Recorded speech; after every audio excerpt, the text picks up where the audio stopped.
What's happening, guys? In this video I want to talk about being a nice guy and what it really means.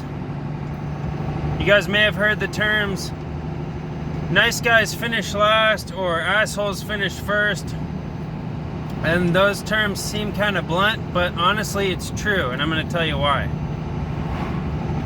So to be straightforward with you, a nice guy is really someone with low self-esteem.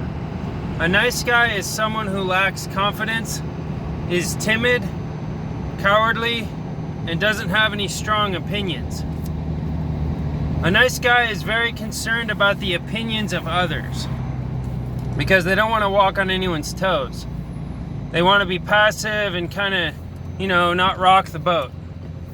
But the problem with this is, on a subconscious level, it communicates to other people, especially other men. If you're a man, it communicates weakness. It communicates that you're timid, cowardly, and that you are afraid to confidently grab the bull by the horns, for lack of better terms.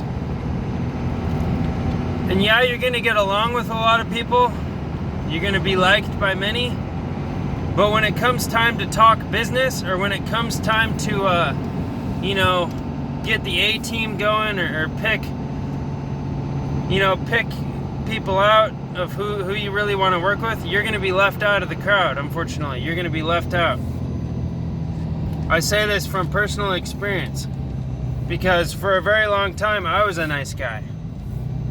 Because I don't know. I think also being a nice guy is it comes from feeling rejected as a child. It comes from some kind of emotional neglect somewhere along the line.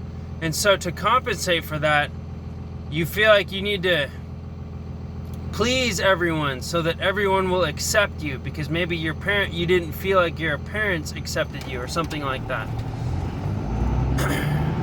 And maybe your parents did accept you, but you perceived it a certain way.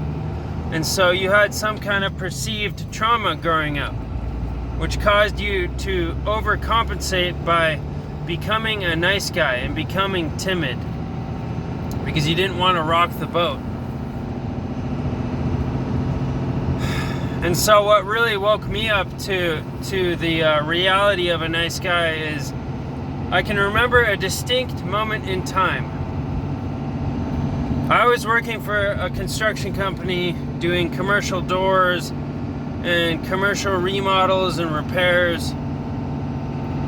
And towards the end of my stint with that company, I started having a lot of days off. My supervisor would call me and say, "Hey, we don't have any work tomorrow," even though I knew they did, that everyone else was working but me. And so I knew they were about to lay me off. And so I kind of countered by going and working for my brother-in-law. But the problem with that is, my brother-in-law knocked me from $18, I was making $18 an hour at that company. He knocked me all the way down to $14 an hour. And at the time, I was actually providing for a woman. I was paying all the bills, she was not working, and I had to work 7 freaking days a week just to barely scrape by. And in that time, I remember going on Craigslist and working a lot of jobs on the side and basically doing whatever I could to make the money. But I remember when I was working for those people, I would give them a bid for a job or something, and then they would end up talking me down, and they would talk me down more and more and more, until the point where I was basically just doing them a huge favor, and I wasn't really making any money. But I felt like I had to do the job, because if I didn't make any money, I literally wasn't gonna eat. Like I wasn't gonna eat food or pay my bills if I didn't work for these people. And so it really woke me up to the reality of being a nice guy and being the guy that wants to please everyone. And there's some big problems with being a nice guy, especially if you want to go into business, especially if you want to further your career. Because if you want to do some real business and make some real money and not live in scarcity, you're going to have to set boundaries with people. You're going to have to make some some calls and really tell people how it is. And if you're a nice guy, doing those types of things really feels confrontational.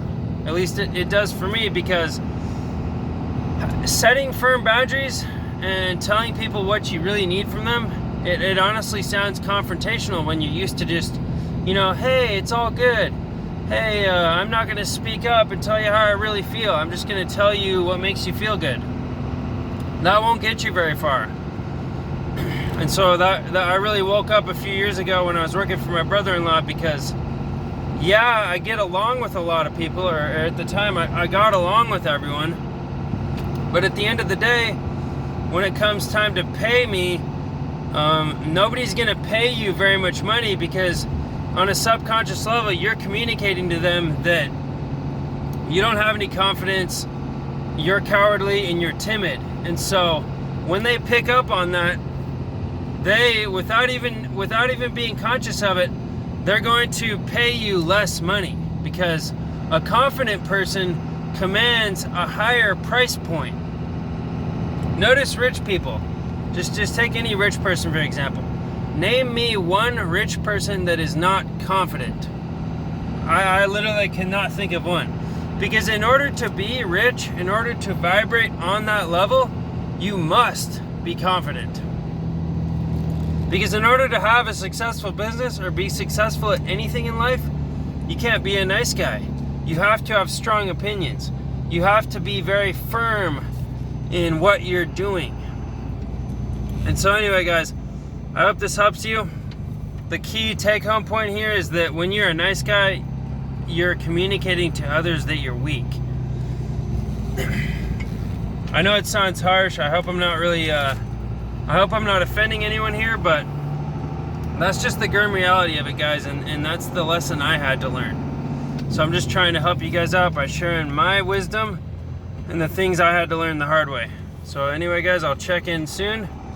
Hope you have a great rest of your day.